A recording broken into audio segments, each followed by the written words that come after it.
So really excited to be here. Already a great thing happened this morning where Dr. DeWitty, your keynote, we've been working together for over a year now on the Commission to Address Racism in Nursing. Hi, Beatty. And then, and there she was in the flesh. We hadn't met in person before, and it was just so beautiful. It's nothing like the human connection. Before I start, I just want to introduce myself a little bit more about what I do. I'm the Director of Nursing Programs at the American Nurses Association. I oversee nursing practice and work environment issues. I also oversee Healthy Nurse, Healthy Nation. In that work, I staff the Commission to Address Racism in Nursing. Anything staffing related, and everyone knows a shortage is like the thing. Like there's nothing else but the shortage right now. So I'm doing work on that too. As a matter of fact, I've had some strange networking because of that topic where last week I was at a Capital One conference. Who knew Capital One cares about healthcare? They do a conference every year on healthcare, believe it or not. So I did ask them when they approached me, I said, what's it to you? Like, what's in your wallet on this, right? And they actually said that they are the #1 financer in healthcare infrastructure. Did you know that? Who knew, right? So that's one. And then Al Gore held a roundtable with a number of us, maybe 10 leaders across the globe, actually. We had folks from Canada, UK on there. Danielle McCamey was on there with me, and we were talking to Al Gore about nurse staffing. Who knew, right? So do work on staffing, workplace violence, anything impacting the profession and practice, I'm in it. I also teach at the University of Maryland. I teach at the School of Nursing in the Nursing Leadership course. And then the other thing is that I have my own LLC where I do work with, particularly with nurses of color, and coincidentally, because of some incidental work that I had to do, not incidentally, where I helped a couple of people, particularly nurses of color that are in leadership roles that were on the bubble. I've become like the Olivia Pope to call, like if you're on the bubble and you're having trouble navigating your situation with the severance package and everything, they call me and I help them through that. So those are my 3 hats. But the other thing that I love to do is coming to these conferences and meet with you all. So I love seeing all these beautiful black faces and brown faces in the room. And the reason that's really lifting my spirits is that I don't get to see that. You know, most of the time when I do these talks, I'm talking on the other side. So when I was preparing for this presentation, I thought I had to really retool my presentation because, you know, it's a different language, different approaches and perspectives that I have to bring. I'm not going to stand here and tell you what you already know about racism in nursing, right? Like I'm not here to convince you that that's an issue. But we're going to go through, what I'm going to do here with you today is to just go through the work that we've been doing and also address where we're going with this work, just so you are apprised of it. But I'm not here to tell you that this is an issue because we all know that it is. Now, if there's anyone in here that believes otherwise, be brave and raise your hand.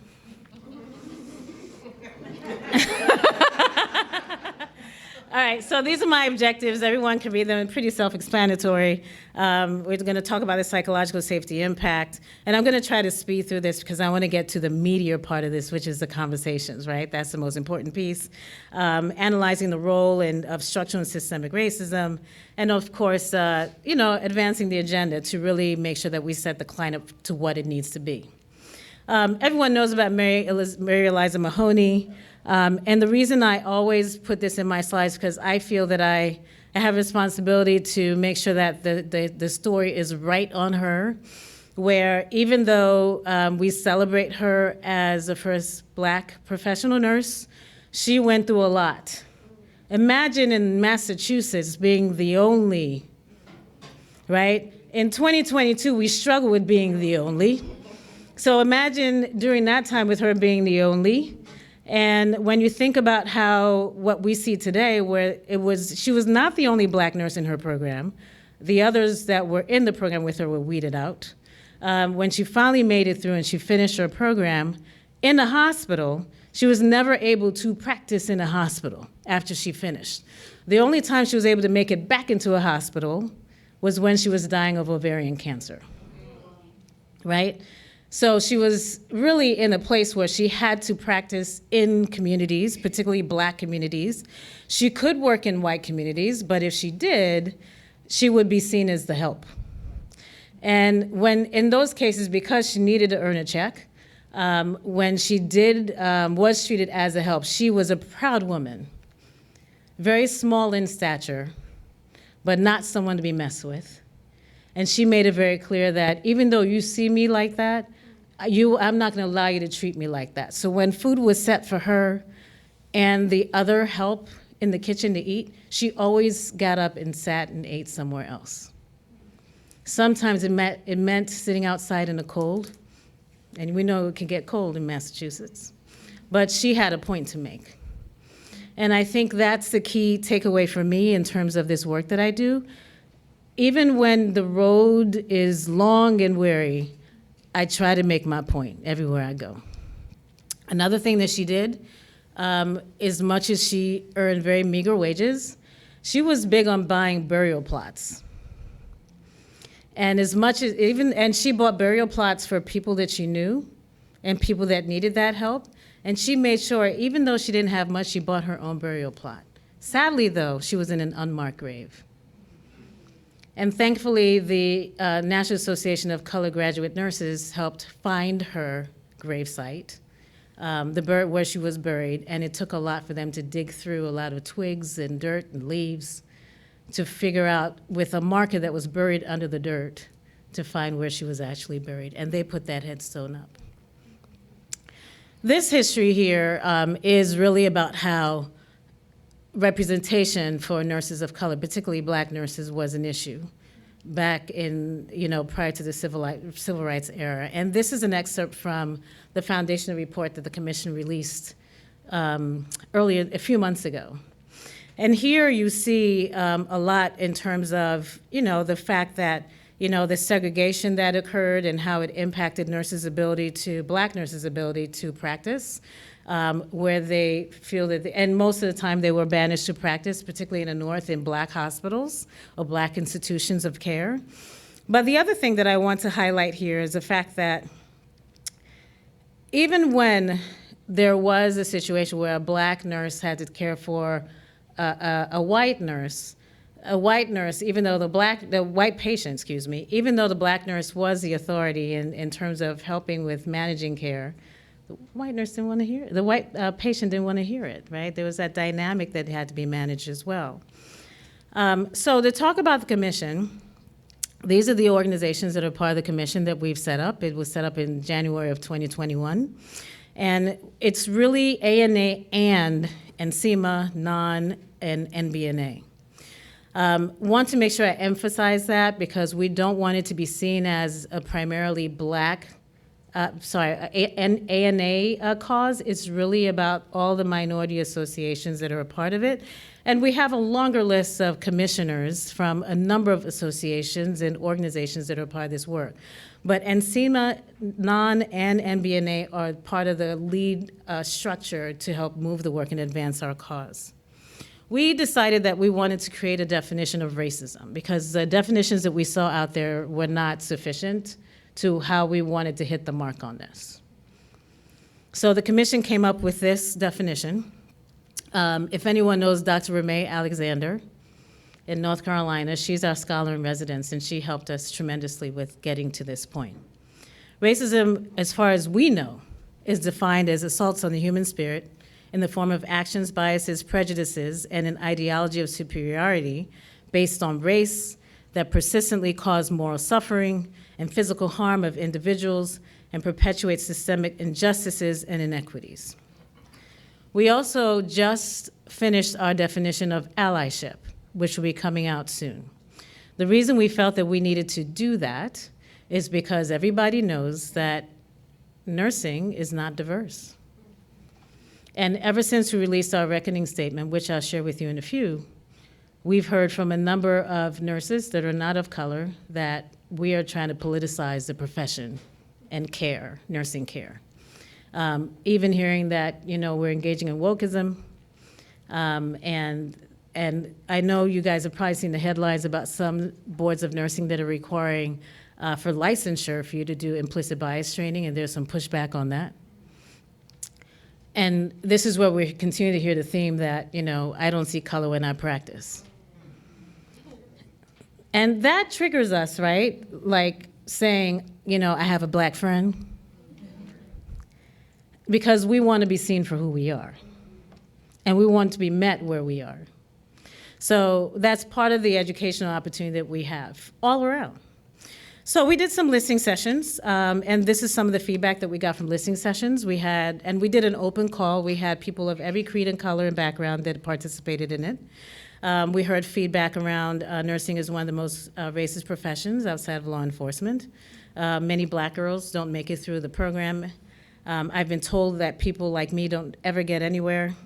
And nursing has not been safe or particularly uplifting. Unfortunately, with a lot of these comments, we found that a lot of nurses that are of color that have been harmed, the relationship is mostly transactional. If you're not gonna love me, at least I get my check and go home and take care of my family. And that is so not what we want, right? So that's why this work is very important. This is just a snippet of the data that we got from our quantitative study that we did. Huge disparity between the impressions of racism or perceptions of racism from black nurses compared to white nurses. That's why we feel that the bridge to that is allyship, right? Where we get people to see what we see. We also see what the other side sees. And the bridge to come across is allyship, where we understand that if you're a person of privilege, you do own making sure that everyone in that room is heard when they're traditionally not. So in our data, over 7 in 10 black nurses felt that there is a lot of racism compared to 3 in 10 of white nurses. I'm sorry, that reads wrong. This is a snapshot or visual of the foundation report that we released a few months ago. I encourage you all to read it. It starts with the historical context of nursing and then the contemporary context in terms of how racism shows up in nursing. We want to make sure that any education on this topic is really about the fact that the contemporary version is insidious. You're not gonna have people come at you with white robes to show them who they are, right? It's a concealed weapon. That's how it shows up today. And it's also embedded in our structures like wallpaper, right? So that's why we have work to do there. These are just some concepts that we cover in our nursing scopes and standards in terms of how we should see respectful and equitable practice, where it's about mattering, it's about dignity and respect, it's about cultural humility, which is a lifelong commitment to learn about different cultures, moving past the thoughts about cultural competency, about equity, inequality and justice, diversity, equity, and inclusion, and really understanding that, we should get to a collective why on this. Racism also is embedded, starts with the history. It didn't just show up out of anywhere or out of nowhere, right? It's in the history that still haunts us, and then it goes out to institutional, structural, and personal racism. This is a snippet of the work that we're doing from the staffing task force, or think tank that we set up a few months ago, where we have DEI as a strategy to address the staffing crisis. When we diversify the profession, we'll be able to open the floodgates to get more nurses practicing. We also continue to emphasize, and this is a snippet of what I share when I meet with other groups, is really about how it's nothing wrong with you having privilege, is how you leverage that. This is our reckoning statement release that we did a few months ago in June, where we being ANA, so this is not the commission, this is ANA saying that we're asking for forgiveness. This is a shot of the room when we went to the NBNA conference this past September, where we went in person to apologize to Black nurses about our part in really holding the systems that exist in terms of racism. It was only supposed to be 60 people in that room, and we clearly had a fire hazard. But we could not have, and you can see Sheldon in here, right? So, and Tony, you were there too, right? So, oh, you were in front of Sheldon. So this was one of the most powerful things I've ever been a part of. And it was an honor to be in that room. And this is where 50 years later from the time the MBNA was started, because of the fact that ANA didn't meet its promise when the National Association of Colored Nurses, graduate nurses, was dissolved, the promises were not met. 50 years later, we actually met to apologize. And Dr. Betty White was in that room 50 years ago, and she was in this room when we showed up to apologize. And that's her in the middle in the pantsuit. Next to Dr. Dawson, two ladies to her, let's see, your right is Dr. Larissa Cole, the CEO of ANA, and my boss, Cheryl Peterson. And then, of course, you can see Dr. Renee Alexander, and me, and Dr. Grant. So this is the apology language where we're asking for forgiveness, but it doesn't necessarily mean that you have to forgive us now. We know that we have work to do, and we are meeting with the boards of MBNA, NON, and every minority association to determine what our next step should be. And this is a commitment by the board of ANA. And for my credibility, I want to make sure that this work gets done too. So trust me, I am on it, like white on rice. Key thing with this image is that people pay attention to the image in front, but pay attention to the placard to the side. We have to make sure that we have allyship, and there's nothing wrong with having privilege. You have to leverage it to extend the table and make it available to everybody. Thank you. That's how you can reach me if you want. Appreciate the opportunity to talk to you today. I don't know if we have time for questions. Oh, I have time for questions. Or comments. Yes?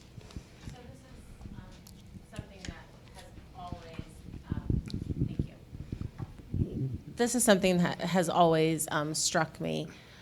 Going back to our previous IOM report, facilities were in, an uproar and panicked about getting 80% of their nurses to have BSNs because they were afraid that their magnet status would be compromised. Yes. Why is there a lack of the same kind of push with this most recent IOM report when it comes to diversifying the nursing workforce to basically put these organizations on notice? We need to see your plan. We need to see, your measured outcomes, or else your magnet designation may be at jeopardy, in jeopardy. I don't see the same type of panic, should I say, from On that side. on that side. Sure. Exactly. Sure. So why the disconnect between one report versus the other, where I honestly think that this report is actually even more important than the 80% BSN by 2020? Totally. So I actually went back to the 2000 to 2010 report, or the 2010 to 2020 report, where it was all about that, right? 80 by 2020. That was a major thing. I also looked into how many times health equity was mentioned. Guess how many times it was mentioned in that initial report? One time. This report, 2020 to 2030, it is all over it, right? Thankfully, they engaged Dr. David Williams from Harvard, and he's been on 60 Minutes, and a number of other key folks to help move in that direction. The 80 by 2020 did harm the ability to hurt our ability to open the door to people of color to enter the profession. It also closed the door on folks that were already considered to be nurses, that I feel are nurses, LPNs and ADNs. And we're pushing to make sure that we know that that is the case now, right? Because, necessity. Now LPNs are in the acute care setting, and that matriculation piece of the requirement where you have to be an ADN or you have to go, that's also been moved away from, right, for our level organizations because of the staffing shortage. But we want to make sure that it's not because of the shortage that we're doing this, we're doing it because we recognize all nurses. In the staffing think tank recommendations, we have language in there that LPNs are considered to be nurses. Don't give them different color scrubs as if they're not. Don't treat them as if they're others. They are part of the nursing team, and treat them accordingly. We also mentioned, we also work with ANCC. So ANA has three different factions within it. And forgive me if you already know this. There's ANA practice, which I'm in. There's ANCC, which is a magnet pathway machine and accreditation. And then we have the foundation that does our philanthropic stuff. We are working closely with our ANCC partners on this to make sure that they have language, and they have added some DEI diversity elements of performance in the new standards that will be coming out from Magnet. And we have made sure, and I've heard this at most of my CNO meetings about how the impressions around Magnet, where it's closed the door, I've shared that with the group, and they're continuing to do work to make sure that they dispel that, because they are saying that they've done work on this, they just haven't done enough to make sure people know that we're not expecting you to have all BSNs to have a Magnet designation. And as a matter of fact, there are a number of organizations, we just had Magnet a couple days ago, there are a number of organizations that walked the plank to celebrate their designation. They had LPNs in the crowd with them celebrating their Magnet designation. So the tide is turning in that direction for sure. Probably not enough, because Rome wasn't built in a day, but we continue to move things in the direction that it should. And we'll keep our foot on the gas for sure. Thank you for asking that question. One more. Yeah, thank you so much for your presentation. I'm involved. Thank you.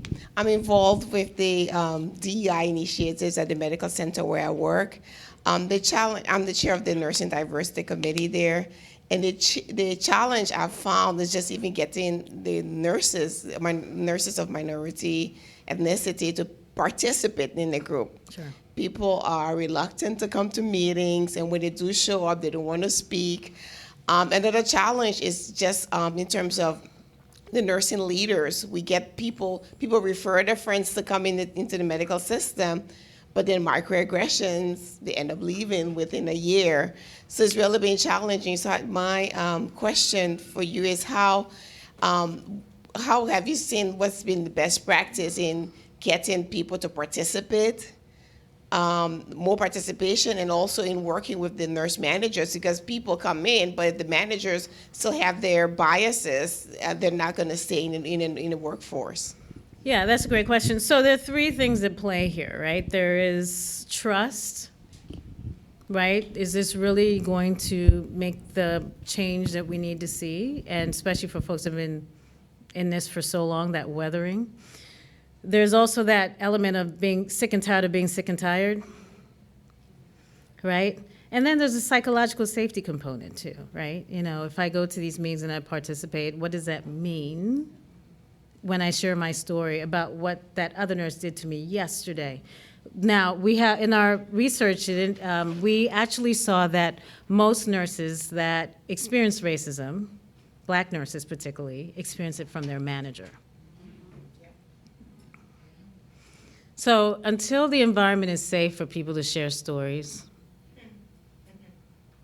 are they going to come? So the advice to you is to keep on keeping on. I'm a big believer is that it takes two to party. If you get one and that you make it worth your while and you get the word out about the work that you're doing, people will start coming. But you're not going to set it up and then they're going to rush in, because it's not particularly safe, right? So there are all those dynamics at play, not to mention, when am I coming? During my shift, at the end of my shift, on my day off, right? There are all those components too, where nurses are just at the point of, I'm just gonna do what I gotta do and get out of here, right? So that's, but just keep holding the faith and keep moving and keep pushing, and know that we're with you as you struggle with this, because it's important work. I'm getting the cane, so we can talk afterwards, but thank you. Thank you so much. Thank you.